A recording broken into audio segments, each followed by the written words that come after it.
Hello everyone, कैसे आप सब? होपफुली फाइन होंगे। तो एक और वीडियो लेकर हम आपके सामने प्रेजेंट हैं। इस वीडियो में क्या डिस्कस करेंगे? इस वीडियो में रोजाना की तरह निफ्टी और बैंक निफ्टी के लेवल्स डिस्कस करेंगे।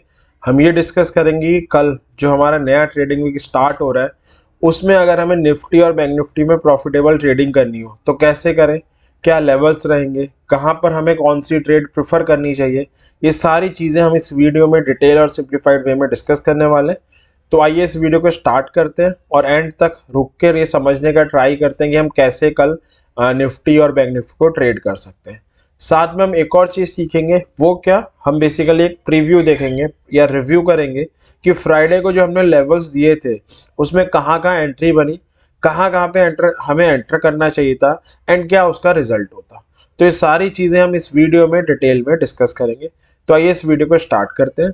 सबसे पहले फ्राइडे को रिव्यू करते हैं और फिर मंडे को हम क्या एक्सपेक्ट कर सकते हैं। और आने वाला हफ्ता काफ़ी इंपॉर्टेंट है क्योंकि काफ़ी बिग बैंग इवेंट्स हैं, तो उनका क्या, कैसे हम उन्हें देख सकते हैं, ये सारी चीज़ें हम इस वीडियो में डिस्कस करेंगे।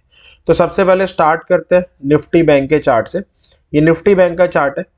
फ्राइडे को सिर्फ 3 लेवल थे। एक 43,750 का लेवल था, एक 43,500 का एक लेवल आपको दिया हुआ था और एक जोन दिया गया था 43,250 से 43,373 का। ठीक है। अब फ्राइडे को जो हमारी इंडेक्स ओपन हुई है वो यहाँ पर ओपन हुई है। ये हमारी 30 मिनट की पहली कैंडल है। मैं पहले से 30 मिनट के साथ रिव्यू कर रहा हूँ बिकॉज मैं 30 मिनट को प्रिफर करता हूँ। आप इसे 15 मिनट को भी यूज कर सकते हैं, उसमें आपकी एक्यूरेसी थोड़ी कम हो जाएगी एंड वो भी हम रिव्यू करेंगे। ठीक है। ओपन हुई 43,750 के ऊपर बट सस्टेन नहीं करी, नीचे क्लोजिंग दे गई। फिर एक ग्रीन कैंडल बनी, उसने 43,750 के ऊपर क्लोजिंग दे दी। क्लोज देते ही सस्टेन नहीं करी, तुरंत नीचे गिर गई और एक डार्क क्लाउड कवर की फॉर्मेशन करी।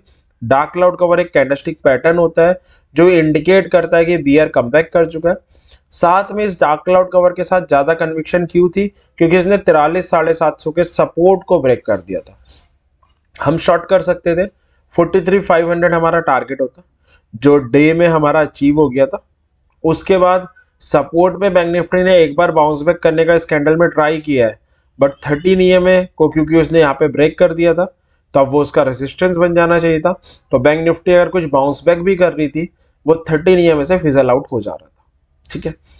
अगली ट्रेड हमें मिली यहाँ पर जो काफी लेट मिली है क्योंकि 43,250 से 43,370 का जोन आ रहा था। इस पे आके बुलिश एनगल्फिंग बनाया और क्योंकि 30 मिनट का चार्ट था, बनते बनते 315 हो गया था तो ऑब्वियस है कोई क्या ट्रेड हमें बनती ही नहीं। तो एक ट्रेड बनी थी सुबह, उसके बाद हमारे लिए कोई ट्रेड नहीं बनी। हम उस ट्रेड में 43,500 तक का वेट कर सकते थे और डिसेंट प्रॉफिट ले सकते थे। अगर आप 15 मिनट के ट्रेडर हो तो ऑब्वियस है आपको जरूर ज़्यादा एंट्री मिली होगी। जैसे ये था कि 15 मिनट में अगर हम देखें, सबसे पहले स्टार्टिंग से देखते हैं तो अगेन 15 मिनट में 43,750 के ऊपर सस्टेन करने का ट्राई किया इंडेक्स ने बट सस्टेन नहीं कर पाई। इस कैंडल में अगेन ब्रीच कर दिया। तो ऑब्वियस है अगर आपने 15 मिनट में सस्टेन करता हुआ देखा था और कॉल बाय करी थी आपको लॉस हो जाता। बट यहाँ पर इसने 43,750 तोड़ा और नीचे सस्टेन किया, आप अगेन ट्रेड ले सकते थे। ठीक है। 15 मिनट में फिर आप देखोगे तो सपोर्ट पे इसने यहाँ बुलिश थ्रस्टिंग पैटर्न बनाया था, वो भी आपका स्टॉप लॉस ले गया, नो डाउट। और फिर इसने जो जोन आ रहा था वहां पे मॉर्निंग स्टार बना के यहाँ पे एंट्री दी थी, वो आपको एक डिसेंट प्रॉफिट देता। तो अगेन आप देख सकते हो 30 मिनट में हमारी 2 ट्रेड्स ठीक हुई हैं, 2 ट्रेड्स में हमारा स्टॉप लॉस गया है।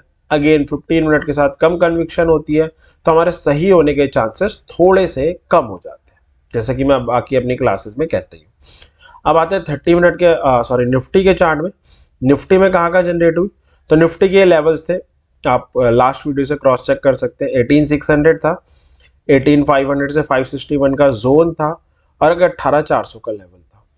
निफ्टी में अगर देखें कहाँ का एंट्री जनरेट हुई, अगेन 30 मिनट से स्टार्ट कर रहे हैं तो निफ्टी यहाँ कहीं पे ओपन हुई थी, गैप अप ओपन हुई थी बेसिकली, और पहली कैंडल रेड बनाई यानी गैप अप ओपनिंग होने के बाद सस्टेन नहीं करी, अगली भी रेड बनाई। इस वाली कैंडल में इसने 18,600 का जो लेवल था उसको ब्रेक किया और 13 ईएमए को भी ब्रेक किया। अब बात ये थी कि ब्रेक तो कर दिया इसने, हम शॉर्ट कर सकते थे। शॉर्ट करते 561 से 500 के जोन के टारगेट के साथ, वो इसने इतनी बड़ी कैंडल के साथ ब्रेक किया कि वो जोन हमारा ऑलरेडी आ चुका था।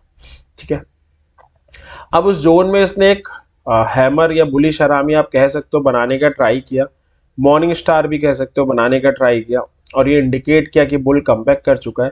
बट अगेन 13 EMA जो इसने ब्रेक किया था वो एज अ रेजिस्टेंस वर्क करना चाहिए था। निफ्टी ने उसे टच किया, सेलिंग इतनी इंटेंसिफाई हुई कि इसने पूरा जोन 500 से 561 का जो आ रहा था वो ब्रेक कर दिया। एक कैंडल वो उसके नीचे सस्टेन भी कर गई, यानी अब तीसरी कैंडल के ओपन में यहाँ पर पुट बाय कर सकते थे।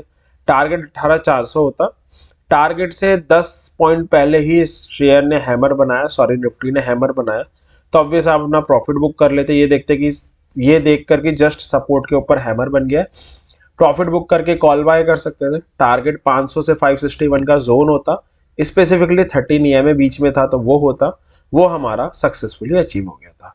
तो निफ्टी में अगर हम देखें, एक एंट्री यहाँ बनी है, एक यहाँ बनी है, एक जो यहाँ पर बनी है उस पर हम एंट्री इसलिए नहीं लेते क्योंकि जस्ट सर पे 13 EMA आ रहा था, निफ्टी ने वहाँ पे रेसिस्टेंस लिया और आके गिर गई। तो ये दो एंट्री बनी है। अगर आप 15 मिनट के ट्रेडर हो तो हो सकता है आपके लिए ज़्यादा एंट्री बनी हो। एक बार मैं बता देता हूँ, एक एंट्री तो आपके लिए यहाँ बनी है क्योंकि 18,500 वाला जोन है, इसे ब्रेक करके कैंडल सस्टेन कर गई थी, आप शॉर्ट कर सकते थे। एक एंट्री यहाँ पे बनी है, पियर्सिंग पैटर्न बना है सपोर्ट के ऊपर। अगेन पियर्सिंग पैटर्न एक पैटर्न होता है जो बुल के कमबैक का इंडिकेशन देता है। दो एंट्री थी। एक एंट्री आपकी यहाँ बनी है जब इसने 18,600 और 13 EMA दोनों ब्रेक किया है, तब उसके बाद आप देख सकते हैं। तो ऑलमोस्ट सेम ही सेम एंट्री बनी है, कोई ऐसा फर्क नहीं बना है, बस 13 मिनट के साथ हमारा कन्विक्शन ज़्यादा होगा। ठीक है, तो ये फ्राइडे का रिव्यू था कि हम फ्राइडे के लेवल्स को कैसे ट्रेड कर सकते थे। अब देखते हैं आने वाले हफ्ते में हम कैसे ट्रेड करें। तो एनालिसिस की प्रोसेस हर वीडियो की तरह सेम है, हम दो स्टेप में इस प्रोसेस को करेंगे।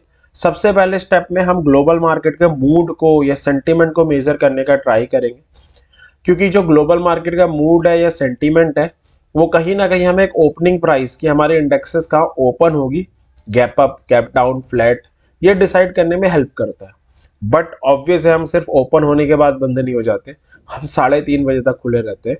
तो रेस्ट ऑफ द मार्केट में हम कैसे सस्टेन करेंगे, कैसे ट्रेड करेंगे, कहाँ से राइज आएगा, कहाँ से फॉल आएगा, ये सारी चीज़ें ग्लोबल मार्केट नहीं, हमारे निफ्टी बैंक निफ्टी के टेक्निकल डिसाइड करते हैं। तो कई लोग क्या करते हैं, ग्लोबल मार्केट को स्ट्रॉन्ग देखते हैं, कॉल बाय कर लेते हैं, ग्लोबल मार्केट को वीक देखते हैं, पुट बाय कर लेते हैं। बहुत ज़्यादा पुअर अप्रोच है, आपकी हार्ड एंड मनी है, ऐसे लगाने से कोई फायदा नहीं होगा। आपको निफ्टी बैंक निफ्टी के टेक्निकल लगाने पड़ेंगे, लेवल्स ढूंढने पड़ेंगे, तभी आप रेस्ट ऑफ द मार्केट में 3:30 बजे तक प्रॉफिटेबल सस्टेन कर पाओगे। ठीक है, तो ये था। अब हम क्या करते हैं, अपनी प्रोसेस को स्टार्ट करते हैं। पहले ग्लोबल मार्केट को जानने का ट्राई करते हैं। तो ग्लोबल मार्केट अगर हम देखें, ग्लोबल मार्केट पिछले पूरे हफ्ते वीक ही रहे। यूएस की दोनों जो मेन इंडेक्सेस हैं, डाउ जोन्स और नेस्डैक, जिसे हम लोग ट्रैक करते हैं, दोनों काफ़ी सेलिंग के प्रेशर में थी। डाउ जोन्स फ्राइडे भी 1% के आसपास गिर के बंद हुई है, अराउंड 305।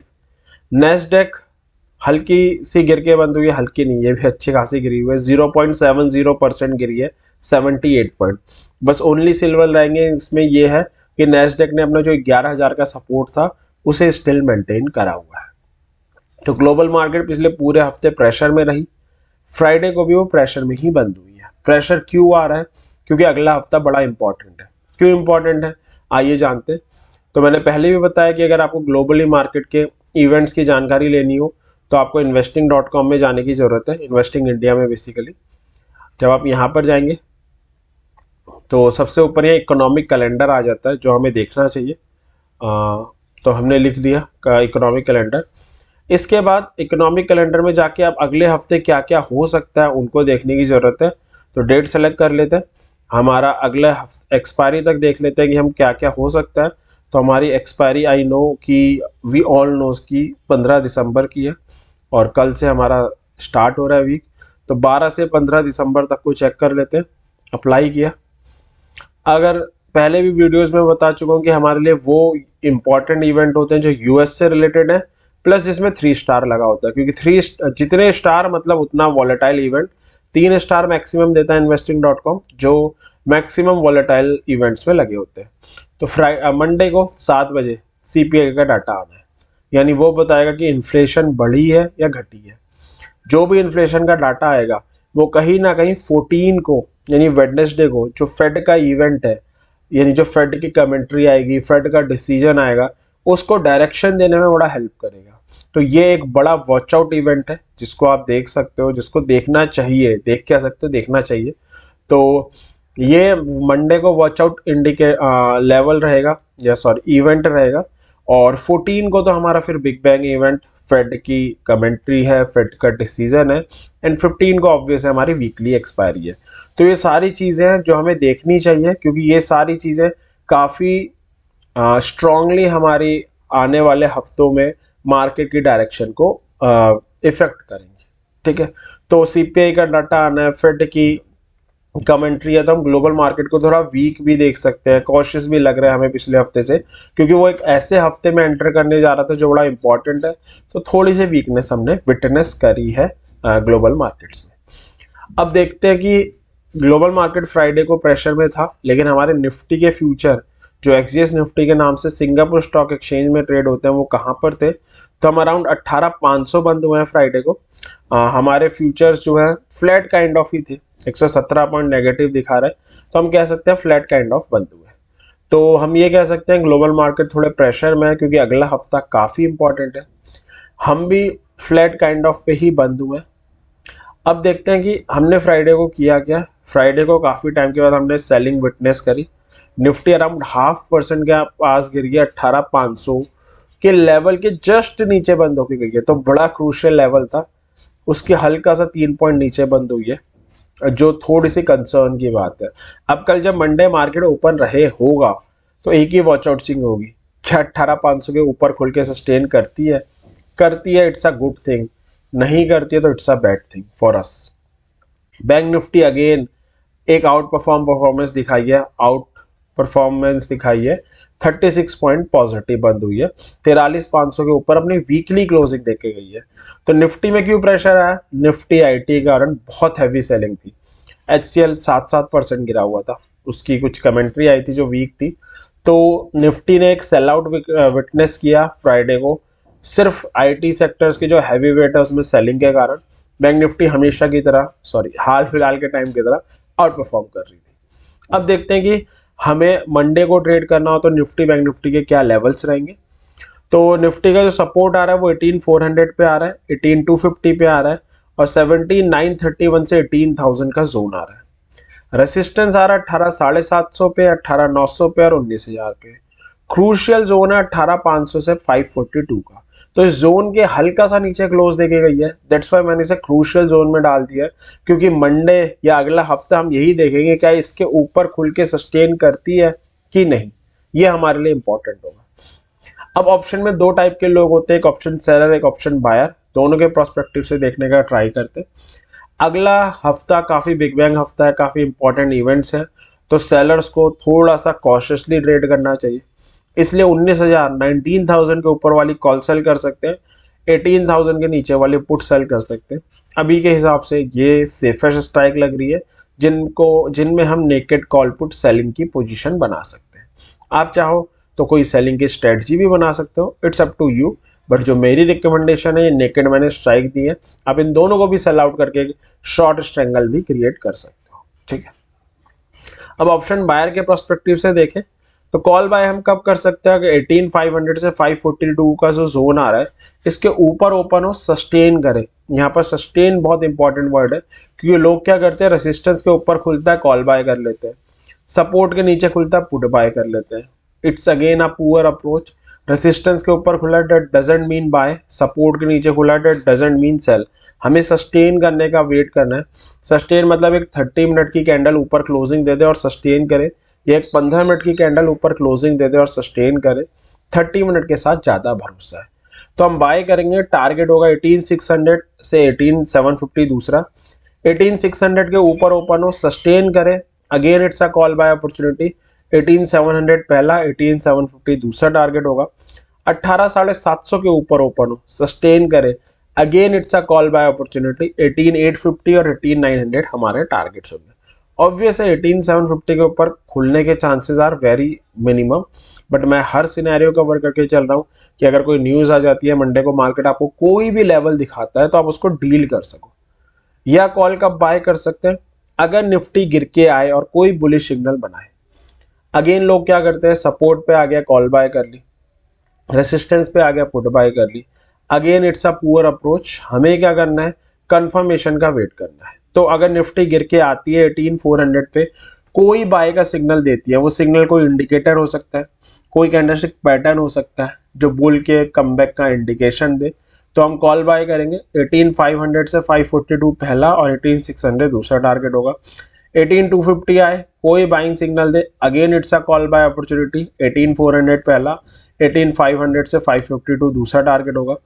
17931 से 18000 का जोन आ रहा है, इस पे आए, कोई बुलिश सिग्नल बनाए, अगेन आप पुट कॉल बाय अपॉर्चुनिटी हमारे सामने आ गई है। 18150 पहला और 18250 दूसरा टारगेट होगा। तो कॉल बाय के थे, अब देखते हैं पुट कब बाय कर सकते हैं। तो पुट बाय कर सकते हैं अगर ओपन होती है और सस्टेन करती है 18500 से 542 के जोन के नीचे। सस्टेन इंपॉर्टेंट है। 18400 पहला, 18250 दूसरा टारगेट होगा। 18400 के नीचे ओपन हो, सस्टेन करे, again it's a put buy opportunity. 18250 target होगा। या निफ्टी राइज होके आए 18500 से 542 के जोन में, कोई बेरिश सिग्नल बनाए, अगेन बेरिश सिग्नल को इंडिकेटर हो सकता है, कैंडलस्टिक पैटर्न हो सकता है, पुट बाय करेंगे। 18400 पहला, 18250 दूसरा टारगेट होगा। 18600 आए, कोई बेरिश सिग्नल बनाए, again it's a put buy opportunity. 18500 से 542 पहला, 18400 दूसरा टारगेट होगा। या 18750 आए, कोई बेरिश सिग्नल बनाए, again it's a put buy opportunity. 18600 पहला, 18500 से 542 दूसरा टारगेट होगा। तो निफ्टी के लेवल्स थे, हमें बस ये करना है कि इनके साथ स्टिक रहना है। मेरी श्योरिटी आप लेवल्स के साथ स्टिक रहोगे, इंडिकेशन आने पे बाय करोगे, कॉल या पुट जो भी या सेल करोगे, तो मैक्सिमम केसेस में आप प्रॉफिटेबल रहोगे। हम क्या करते हैं, हर जगह घुसने का ट्राई करते हैं और पिट के बाहर आ जाते हैं। एक इंपॉर्टेंट चीज, ये जो लेवल्स हैं ये स्पॉट के लेवल है, यानी इंडेक्स के लेवल है, फ्यूचर्स के नहीं है। आप इसके अकॉर्डिंग फ्यूचर्स में भी ट्रेड कर सकते हो या ऑप्शंस में भी कर सकते हो। कौन से स्ट्राइक लेनी है बाय करते वक्त, रिस्की इंडिविजुअल हो तो at the money, come risk लेना चाहो तो जस्ट आउट द मनी है, उसके बाद वाली आउट द मनी के साथ आप जा सकते हैं। ये निफ्टी का था। अब चलते हैं बैंक निफ्टी में। बैंक निफ्टी का सपोर्ट आ रहा है 43500 से 43551 का एक जोन है, फिर आ रहा है 43000 से 43112 का जोन, और लास्ट है 42500 का लेवल। रेसिस्टेंस है 43750 पे, 44000 पे और 44500 पे। अब दो टाइप की एंटिटी होती है, एक ऑप्शन बायर, एक ऑप्शन सेलर। दोनों के पर्सपेक्टिव से डिस्कस कर लेते हैं। अगर आप ऑप्शन सेलिंग करना चाहते हो, क्योंकि इवेंट है तो थोड़ा सा संभल के रहने की जरूरत है। 45500 के ऊपर जा सकते हो, नीचे 40500 के नीचे जा सकते हो और पुट सेल कर सकते हो। ऊपर 45500 के ऊपर वाली कॉल सेल कर सकते हो। अगर आप ऑप्शन बायर हो तो क्या करें, अगर बैंक निफ्टी ओपन ऊपर हो 44000 के, सस्टेन करे, it's a call buy opportunity. 44240 आपका टारगेट होगा। 43750 के ऊपर ओपन हो, सस्टेन करे, अगेन आप कॉल बाय करो, 44000 आपका टारगेट होगा। 43500 से 43551 का जोन आ रहा है, इसके ऊपर ओपन हो, सस्टेन करे, again it's a call buy opportunity. 43740 पहला, 44000 दूसरा टारगेट होगा। या बैंक निफ्टी गिर के आए, कोई बुलिश सिग्नल बनाए, again it's a call buy opportunity. 43500 से 43551 के जोन पे बनाए तो बाय कर सकते हैं। 43740 पहला, 44000 दूसरा टारगेट होगा। 43250 आए, कोई बुलिश सिग्नल बनाए, again it's a call buy opportunity. 43500 से 551 का जोन पहला, 43750 दूसरा टारगेट होगा। 43000 से 43112 आए, कोई बुलिश सिग्नल बनाए, again it's a call buy opportunity. 43250 पहला, 43490 दूसरा टारगेट होगा। लास्ट है 42750 आए, कोई बुलिश सिग्नल बनाए, again it's a call buy opportunity. 43000 से 43112 पहला और 43250 दूसरा टारगेट होगा। लास्ट है पुट कब बाय करें, अगर ओपन होती है और सस्टेन करती है 43500 से 551 का जोन आ रहा है उसके नीचे, पुट बाय है 43260 पहला, 43000 दूसरा। 43250 के नीचे ओपन हो, सस्टेन करे, again it's a put buy opportunity. 43000 पहला, 42760 दूसरा टारगेट होगा। 43000 से 43112 के नीचे ओपन हो, सस्टेन करे, again it's a put buy opportunity. 42750 पहला, 42500 दूसरा टारगेट होगा। और पुट बैंक निफ्टी राइज होके आए, कोई बेरिश सिग्नल बनाए 43,750 पे, again it's a put buy opportunity. 43,510 पहला, 43,260 दूसरा टारगेट होगा। या 44,000 पे आए, कोई बेरिश सिग्नल बनाए, again it's a put buy opportunity. 43,760 पहला और 43,500 दूसरा टारगेट होगा। तो ये बैंक निफ्टी के लेवल्स थे। आपको अगेन सिंपल सा क्या करना है, इनके साथ स्टिक रहना है। जब एंट्री बने तब एंटर करना है, जब एग्जिट आए तब एग्जिट करना है। मेरी श्योरिटी है मैक्सिमम ट्रेड आपकी प्रॉफिटेबल रहेगी। तो मैं उम्मीद करता हूँ आज की वीडियो से आपको काफ़ी कुछ सीखने को मिला होगा, और कल जब मंडे आप मार्केट में जाएंगे ये लेवल्स आपकी प्रॉफिटेबल ट्रेड करने में हेल्प करेंगे।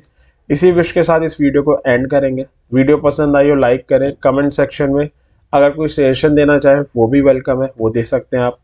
और चैनल को सब्सक्राइब कर दें, बेल आइकन प्रेस कर दें ताकि हमें भी मोटिवेशन मिले और हम कोई भी वीडियो लेके आए तो आपको पता चल जाए, आप अपनी नॉलेज एनहांस कर सको, प्रॉफिटेबल ट्रेड कर सको और नई नई चीज़ें सीख सको। यही हमारा ट्राई रहता है। तो इसी विश के साथ कि कल आने वाला दिन आपके लिए प्रॉफिटेबल हो, आने वाला हफ्ता आपके लिए प्रॉफिटेबल हो, इस वीडियो को एंड करते हैं। थैंक यू वेरी मच इस वीडियो को देखने के लिए। Happy trading.